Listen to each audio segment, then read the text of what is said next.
up Sam Kahn with The Athletic. Go ahead, Sam. Hey, Brandon, how's it going? Just curious overall, how do you feel about the depth in your room coming into spring? Definitely trending in the right direction. Obviously, the addition of Cody at center. I did feel towards the end of the season we needed to strengthen up the interior. So, you got some young guys like Cam Johnson. You've got, Max Baines, Tank Jenkins. We'll start at right guard. Have kind of an open competition at left guard. Obviously, the return of Patrick Paul. Ruben played some last year. So, Boatman started the bowl game. Dennis Bardwell's back. We should be, in a pretty good shape. Still looking to add one more piece inside. And what are your biggest questions that you want to figure out or answer in these next few weeks, in your opinion? Just need to figure out the best five. I mean, whoever it may be, a guy obviously like Cody who has 40-plus starts. I mean, he's probably the most experience we have on the line. Patrick's got about 6 starts. Ruben's got about 4. My job is just to find the best five, however they may come. Go over to Rob Sellers, 247. Go ahead, Rob. Thanks, Tyler. Coach, do you envision with the added depth, do you envision Dennis Bardwell staying on the right tackle spot? Do you have any plans to move him around or test him anywhere else? No, not unless it's an emergency situation. I think the biggest thing for Dennis, when we first got here, he showed me he can play guard. I think he's a little bit more comfortable on the outside, which, before he got hurt, I thought he was, playing at a pretty high level. So, no, not at this moment.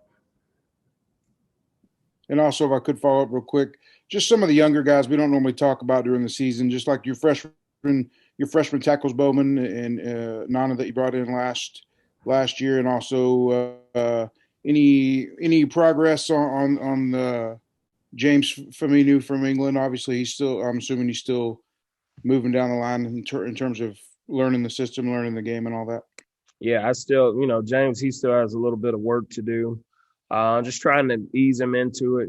He's obviously pretty mature. He's 21 years old and he still has 4 years left to play. Just trying to get him adjusted to the speed of the game. He had the knee injury last year, or knee injury during quarantine, which kind of hampered him a little bit. But I mean, he might factor in the mix. He might not. Derek's doing really well. Between Boatman and himself, those guys are compete for the backup position behind Dennis. Cam Johnson's doing really well. And then Ruben's going to be the backup to Patrick, which will give Uganda a little bit more time to develop. He obviously played left guard in high school, so he's still transitioning. He's still showing a lot of promise, just not trying to rush that process with him. All right, next question goes to Joseph. Go ahead, JD. Well, Brandon, from the couple of years that we've talked to you, just you reeling off names is a totally different feel for the offensive line in terms of bodies that you have available. It sounds like you're in a good place, but is it more the guards that you'll look at, I guess, specifically on that left side that kind of need answers in the spring? Or because you got what, Max Baines possibly as a guy there, but I mean, is that fair that it's sort of at the guard spots right now? Yeah, I feel really, really confident about, Tank starting at right guard, but left guard is still up in the air. And, I mean, that's obviously the reason, we brought Cody in. Like I said, that was a big concern of mine at the end of last season. It's kind of been that way. We had to obviously move Braylon to center a few games, et cetera, just shoring up the interior. So that left guard spot is up in the open. We obviously have Rakesh Chaney, who's supposed to, be here in the summer. I could possibly move Tank to left, et cetera. But I really want to try and find one more guard in the transfer portal just to create even more competition at that position.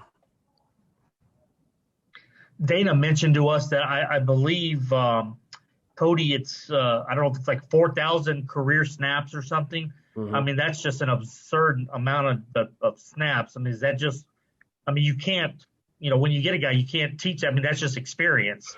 Yeah. Yeah. And that's, just our conversations on the phone.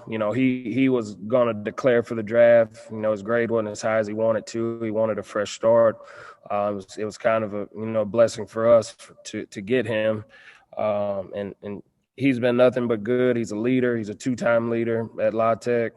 He's a 4-year starter. I mean, there's not anything negative I can say about the kid. Now, coming here, he wanted an interior type O-line coach that, played center. Instead, his other coaches were 2 tackle specific. So we've just been tweaking a little bit of his stuff overall. His skill set's pretty high, but there's some little things that we've been trying to correct to get him where he wants to go. I'll go back over to Sam. Go ahead. Hey, Brandon, I think, this 3rd year now with this group, you guys have had pretty much the same faces for the most part in the offensive staff room. What has that impact had on this team and this program, in your opinion, just having most of the same guys, you, Coach Dawson, Coach Blackwell, Coach Carrier, everybody kind of just the same guys you've been working with the last few years? Yeah, I think it's beneficial. I think, in the past, especially here, they've had a lot of turnover, especially in the offensive line room.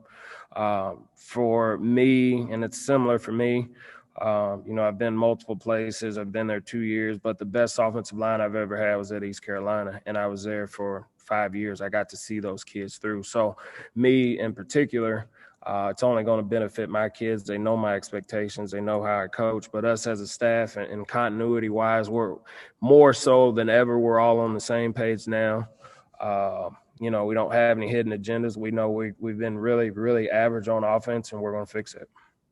And you guys added Coach Meekins. What's it been like having him in the offensive staff room since he's been aboard? He's done really well. His expertise, the tight ends, they're productive. Obviously, Christian, I think, was our best player on the team. He does a great job with him, but he's developing those other kids too. I think Street's going to have a big year. All of those things. And Coach Meekins, to me, does a really, really good job recruiting, being his North Houston ties and things like that. That's really impressed me with him so far. Got anything else for Brandon? We covered it all. One more, JD.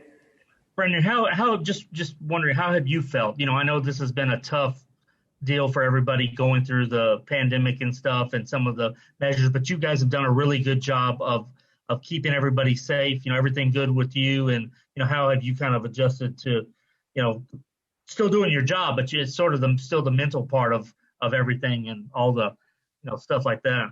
Yeah, I mean, for me, it's business as usual. It's a little bit of adversity. You've got to handle it and adjust. And I've done that. Whether we had to stay at home, I just watch football at home, and that's what I usually do anyway. So hadn't been that much of a change. I got to spend a lot more time with my family. But I think we've done a really good job just treading the waters and figuring out a way to make this thing go. Good. Well, good to hear. Thank you. Thank you. Good deal. All right. Thanks, Brandon. We'll get you out of here. We'll get Doug Belk up next.